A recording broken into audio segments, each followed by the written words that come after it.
আসসালামু আলাইকুম rides and tours BD friends, আশা করি সকলে ভালো আছেন। এই মুহূর্তে আমরা গ্রাম বাংলার একেবারেই প্রত্যন্ত এলাকায় আছি, একেবারেই অজপাড়া গায়ে। আপনারা দেখতে পাচ্ছেন সম্পূর্ণ মাটির রাস্তা। আপনারা অনেকেই হয়তো এরকম সরাসরি মাটির রাস্তা অনেক দিন যাবত দেখেননি।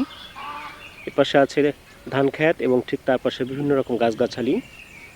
আমার ঠিক পিছনেও সম্পূর্ণ মাটির রাস্তা এবং খুবই চমৎকার প্রাকৃতিক পরিবেশ। এখানে বসে হাওয়া খেতে খুবই মজা। বাইক চালিয়ে এই মাটির রাস্তা দিয়ে যাচ্ছি হাওয়া খেতে খেতে, এবং আলহামদুলিল্লাহ আল্লাহর শুকরিয়া আদায় করছি যে এত চমৎকার পরিবেশ, আসলে অনেক দিন ধরে এরকম পরিবেশে আমার আসা হয়নি। এদিকে আকাশটাও কিছুটা মেঘলা, আপনাদেরকে একটু আকাশটা দেখাই। যে কোনো সময় বৃষ্টি হতে পারে, বৃষ্টি হবে হবে ভাব। এদিকে সূর্যটাও ডুবু ডুবু, খুবই চমৎকার পরিবেশ আপনারা দেখতে পাচ্ছেন। আমরা বিভিন্ন জায়গায় ঘুরতে ফিরতে আপনাদেরকে নানান ধরনের নতুন নতুন স্পট দেখিয়ে থাকি, ন্যাচারাল সিনারিও দেখিয়ে থাকি। যাই হোক, আজ এ পর্যন্তই। সামনে এগিয়ে যাবার পালা। দেখা হবে আবার অন্য কোনো নতুন স্পটে। সে পর্যন্ত সবাই ভালো থাকুন। আল্লাহ হাফেজ।